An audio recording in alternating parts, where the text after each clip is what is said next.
ये बात भी बहुत विस्तार से सामने आई है और इसमें आपको मालूम है एक रोशनी एक्ट है। इस एक्ट का पूरा नाम है Jammu and Kashmir state land vesting of ownership to the occupant act 2001। इसको जम्मू कश्मीर हाई कोर्ट ने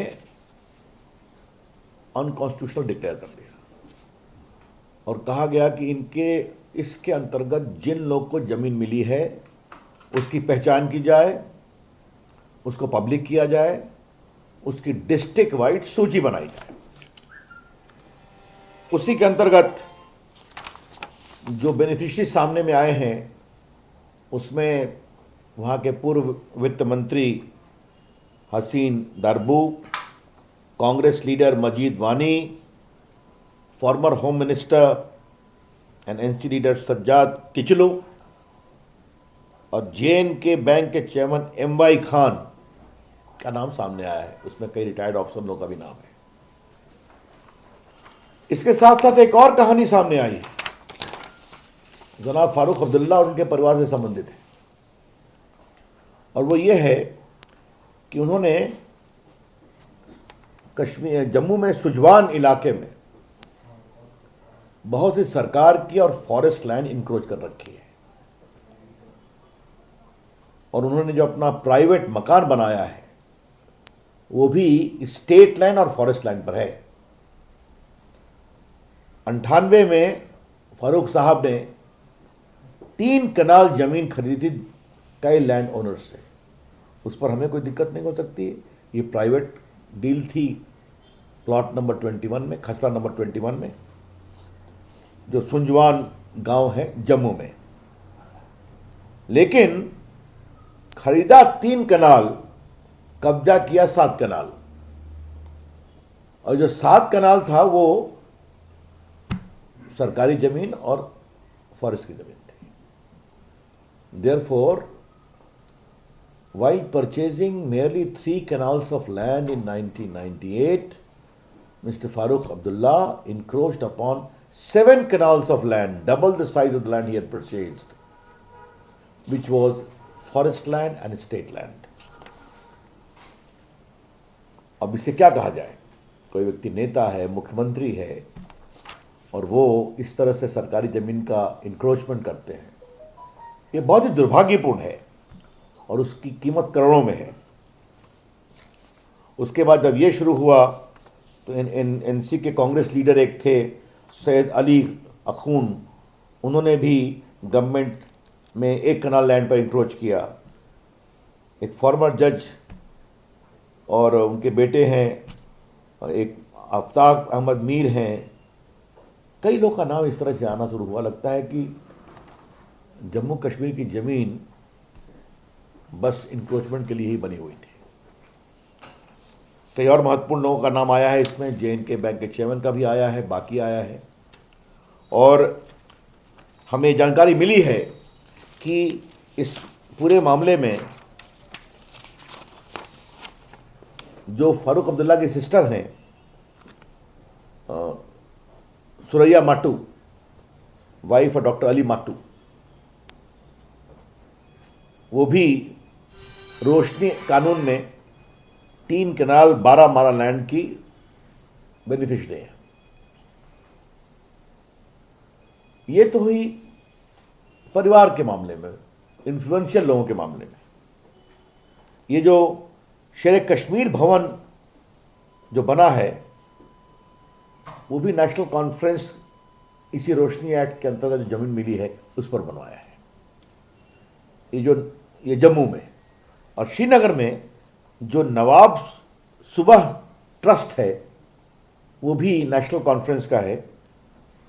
वो भी जो पार्टी ऑफिस उनका बना है वो भी रोशनी एक्ट की जमीन पर ही जो मिली है उनको उसमें बना है। Therefore, there was a conscious land loot by powerful people of forest land and getting benefits under the Roshni Act declared unconstitutional by the High Court. तो गरीबों को जमीन मिले, जो जो आम कश्मीरी परेशान है उनको मिले, उस पर कोई आपत्ति नहीं हो सकती है। लेकिन सरकारी ज़मीन, फॉरेस्ट लैंड, इसको लेकर लोग बेनिफिशरी बनते हैं, जो मुख्यमंत्री रहे हैं, बड़े बड़े ओहदे पर रहे हैं। ये बहुत ही निम्न स्तर की राजनीति है। It is the lowest ebb in the democratic polity and we condemn it outright. इस पूरे मामले की गंभीरता से जांच होनी चाहिए और जैसा हाईकोर्ट ने कहा है, ये सारी जमीन उन लोगों से वापस ली जानी चाहिए। That's all, thank you. Sir, ये सुप्रीम कोर्ट में भी इन्होंने एक अपील लगाई है और ये कहा है कि उनको किसी भी तरह से ये कब्जा करने वाले और ये नहीं कहा जाए हम तो उसके बेनिफिशियरी हैं। ऐसा है, बेनिफिशियरी वो ठीक है, अभी तो एक्ट ने, हाईकोर्ट ने क्वॉश कर दिया ना। है? तो बड़ा सवाल ये है कि एक्ट पास होता है, उसके बेनिफिशियरी बड़े बड़े लोग कैसे हो जाते हैं? मुख्यमंत्री हैं, उनका परिवार है, आगे के वित्त मंत्री हैं, कुछ जजेस हैं, जे बैंक के चेयरमैन हैं। ये किस तरह का एक्ट था? क्या बेनामी के लोग बेनिफिशियरी थे? ये है बड़े सवाल ना। कोई गरीबों को दी गई ऐसी बात तो नहीं आ रही है ना। और दूसरा, मैंने बताया कि जमीन खरीदा 3 कनाल, इंक्रोच किया 7 कनाल। तो ये बातें कश्मीर की जनता के सामने आनी चाहिए और देश के सामने भी आनी चाहिए कि जो लोग बड़ी बड़ी बातें करते हैं कश्मीर के स्वायत्तता की, वो स्वायत्तता अपने लिए थी, कश्मीर के आम आवाम के लिए नहीं थी। ये गंभीर विषय है। सर, इसीलिए जो गुप्कार गैंग के लोग हैं वो विरोध कर रहे हैं और ये बार बार कह रहे हैं कि जो बीजेपी है आरोप लगा रही है 370 वापस लाने की बात कर रही है, यही मेन वजह है। देखिए, हम एक बार गुप्कार गैंग के बारे में मैंने भी प्रेस की थी, माननीय गृह मंत्री जी ने टिप्पणी की थी। वो 370 हटाना चाहते हैं। क्यों? क्या वो आतंकवाद की मदद चाहते हैं? वही भाषा बोलते हैं जो पाकिस्तान डिमांड कर रहा है ग्लोबली। तो वो तो हमने विस्तार से कह दिया कि 370 हटने के बाद कश्मीर में जनता के सुकून के कानून गए हैं। डाउरी प्रोहिबिशन एक्ट गया है, सर पर मैला ढोने को रोकने वाला कानून गया है, आपके प्रिवेंशन ऑफ करप्शन एक्ट गया है, राइट टू इंफॉर्मेशन एक्ट गया है, ST/SC के अधिकारों को मजबूत करने वाले कानून गए हैं। तो क्या उन सबों को समाप्त करेंगे? और ये बात मैंने पहले भी कही थी, रिपीट करूंगा कि 370 खत्म होने के बाद आज, पहले क्या हाल था कि अगर वैली की कोई मुसलमान बेटी या बहन दिल्ली या पंजाब के मुस्लिम लड़के से शादी करती थी तो अपने फादर की प्रॉपर्टी से महरूम हो जाया करती थी। और जम्मू की कोई हिंदू बेटी अगर दिल्ली या पंजाब के हिंदू बेटे से शादी करती तो उसका भी हाल वही होता। अब उनको अधिकार मिल गए हैं। तो क्या 370 हटा करके ये सब वापस लाना चाहते हैं?